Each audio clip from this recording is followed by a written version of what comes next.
alamin nga natin. Saka bakit ganun paring Kaloy? Ako lang ba ang medyo napipikon? Yung may magpapalipad ng rocket sa teritoryo mo tapos babaksak sa loob mismo ng territorial water mo. Ako lang ba napipikon doon? Kasi para sa akin, hindi bakit pwede doon sa may alawak-lawak ng Pacific Ocean? Gusto mo talaga bumaksak siya malapit sa Palawan. Tapos pag sasabog o puputok, malirinig pa ng mga tao sa Palawan. Anong gusto mong palabasin? Nasa ating pong linya ang nananatiling spokesperson for the West Philippine Sea na si ng AUP, si retired Rear Admiral Roy Trinidad. Admiral Trinidad, Happy Father's Day! Admiral Sir, good morning po! Yes, magandang umaga po, Corley. At sa lahat ng mga tatay dyan na sumusubaybay sa inyo.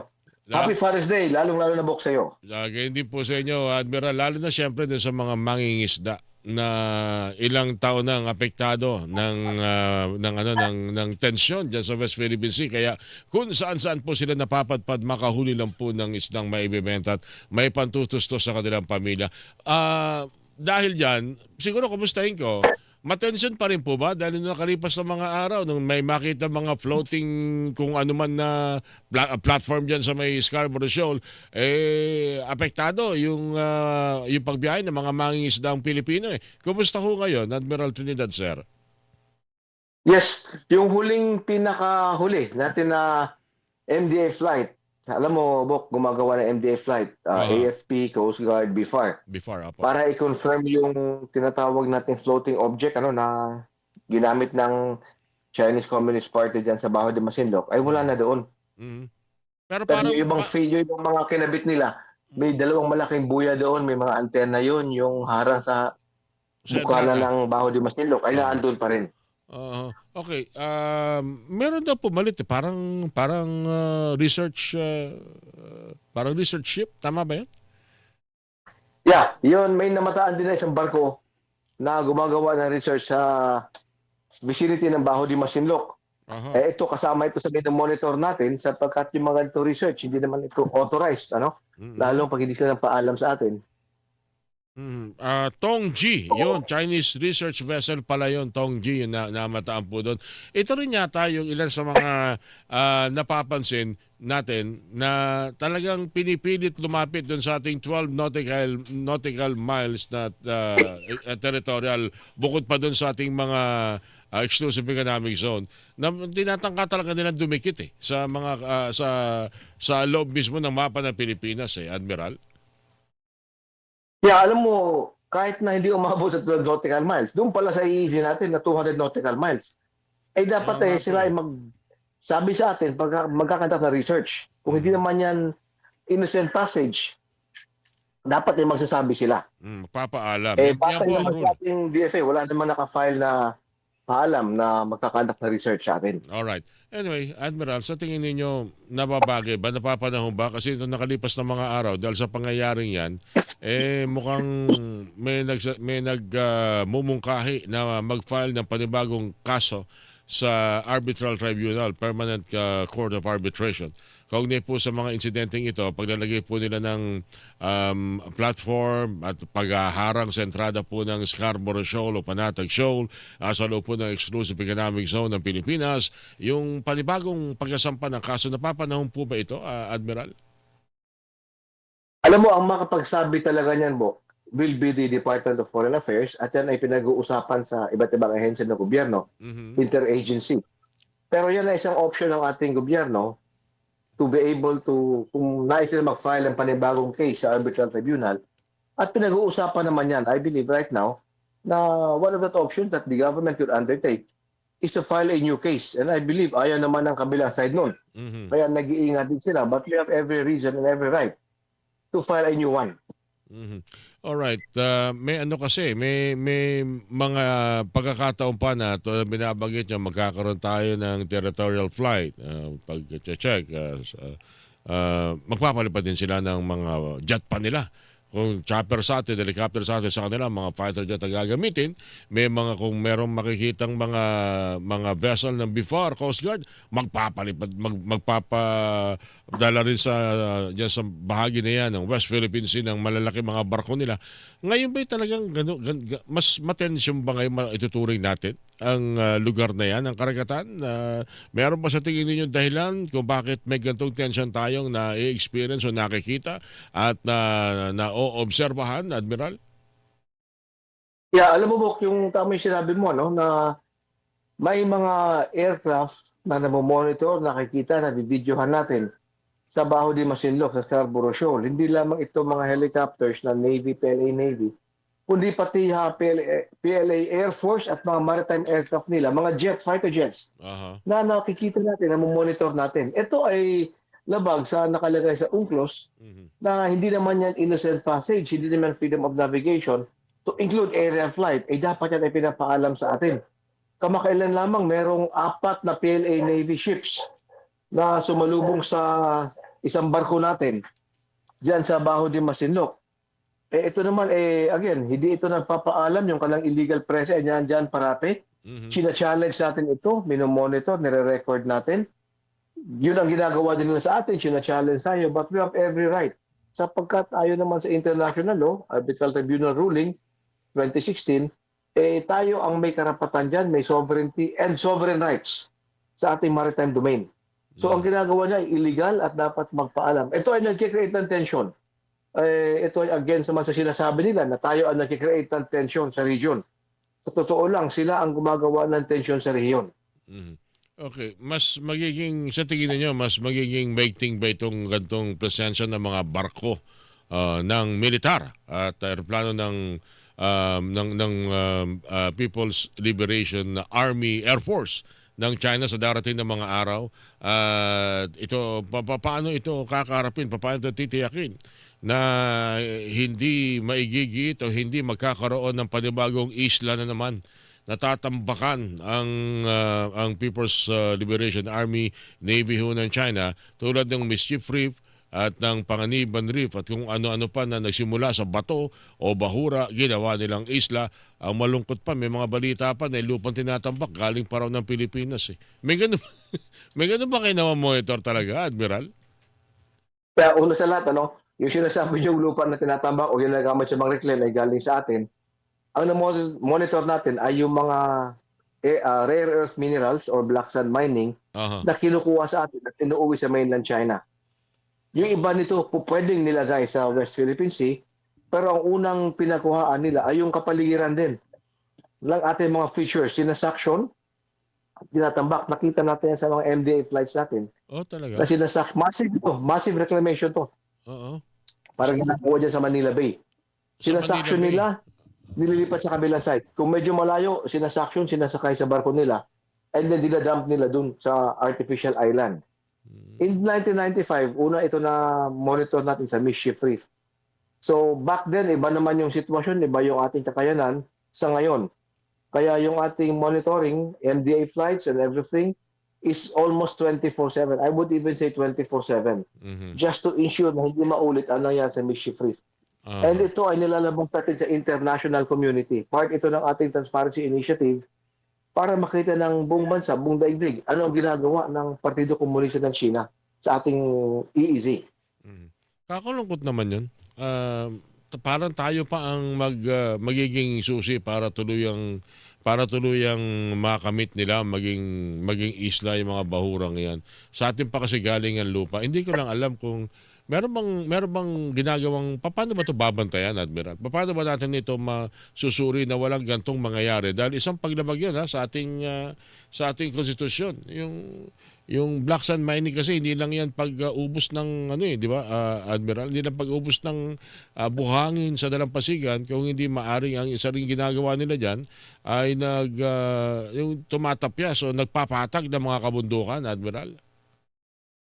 Totoo yan. Ay kabisado nila. Ganito sila magtrabaho, Buk Orlean, na kabisado nila yung ating local government unit code, local government code, na they could engage directly with the local chief executives.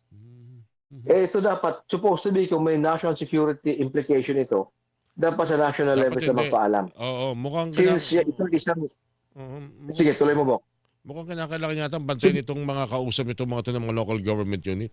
Lalo na yung mga maaring matagal nilang kausap, kaya natambakan nila yung Mischief Reef at ilang pang mga maliliit na, ang tawag nyo dyan, Admiral, mga lulubog nilitaw ng mga bato. Yeah, alam mo, totoo yan, no? Na pag may national security implication, dapat sa national level sila magpaalam.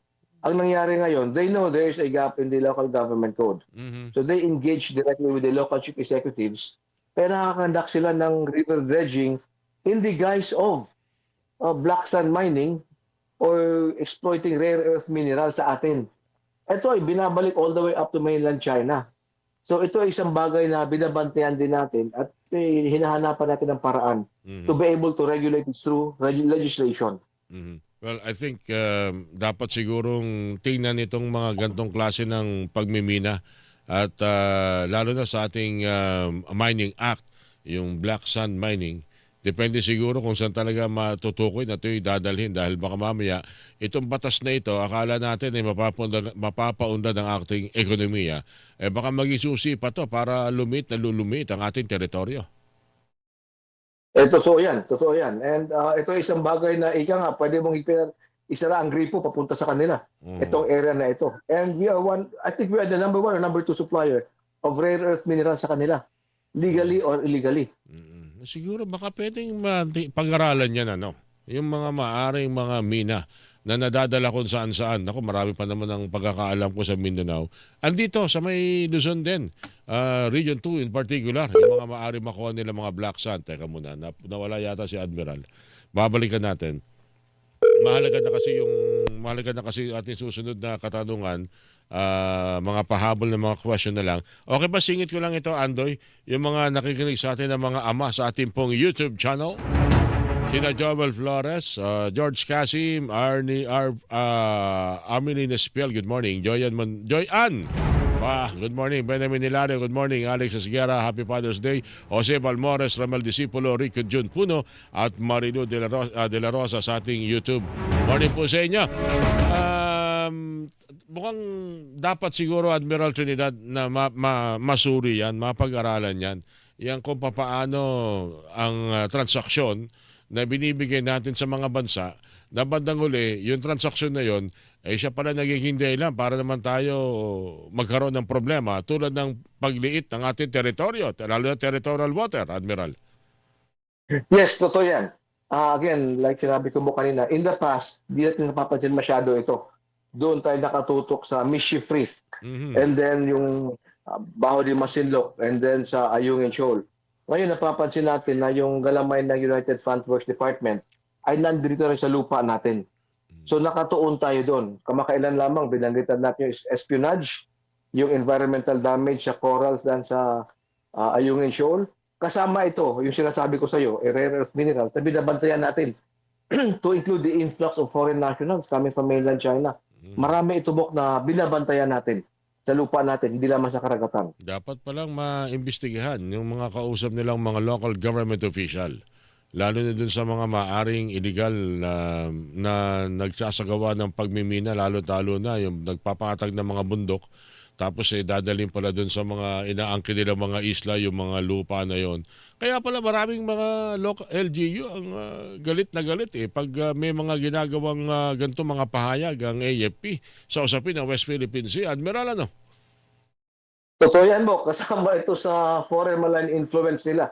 Dumadami yung kanilang mga trolls, yung mga nagbibigay ng false narratives na aligned naman sa narrative ng Chinese Communist Party.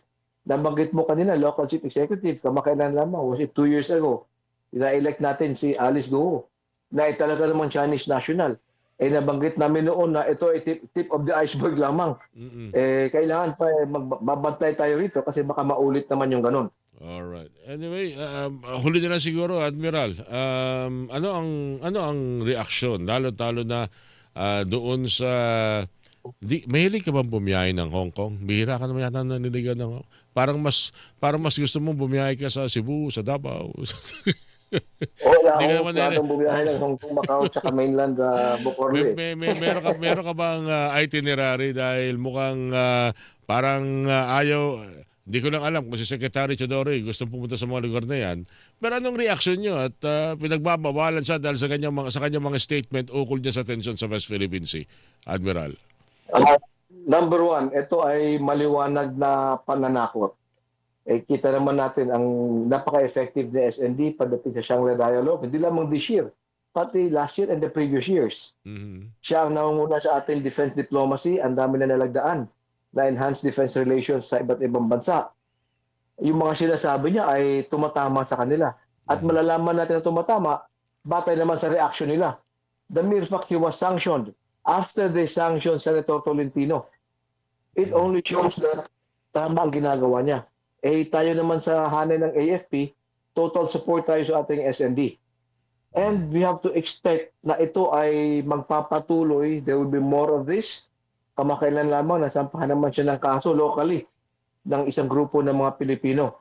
The timing and the target is suspect, na dati namang issue yan, dead issue na yan, binubuhay nila. So ang tanong yan, are they working for the interest of a foreign country? Ito mga nagsampan ng kaso laban sa kanya. We believe that this will escalate in the coming days as we approach 2028, that there could be other Filipino government officials na i-threaten o i-pressure ng ganitong paraan. Yung binabagit nyo, Admiral, yung report tungkol sa kanyang pagmamamayan? Na kinikwestiyon yung kanyang pagmamamayan dahil meron siyang Maltese passport? Tama ba yan? Yes, tama yun. Although I will leave the legal side dun sa mga legal luminaries natin, but sinagot na ito, I think it was early this year or late last year, ng Department of National Defense. It's a non-issue. Yung lumabas na report sa isang pahayagan noon, hindi nag-conduct ng due diligence at kinuha ang side ng DND. Biglang naglabas lamang. So lahat ito ay mga smear campaign. And the timing and the target is really suspect. Bakit of all people si SND ang bibigyan ng tuon? At pangalawa, bakit ngayon? Bakit hindi noon pa? So I personally believe ito ay dadami pa ito.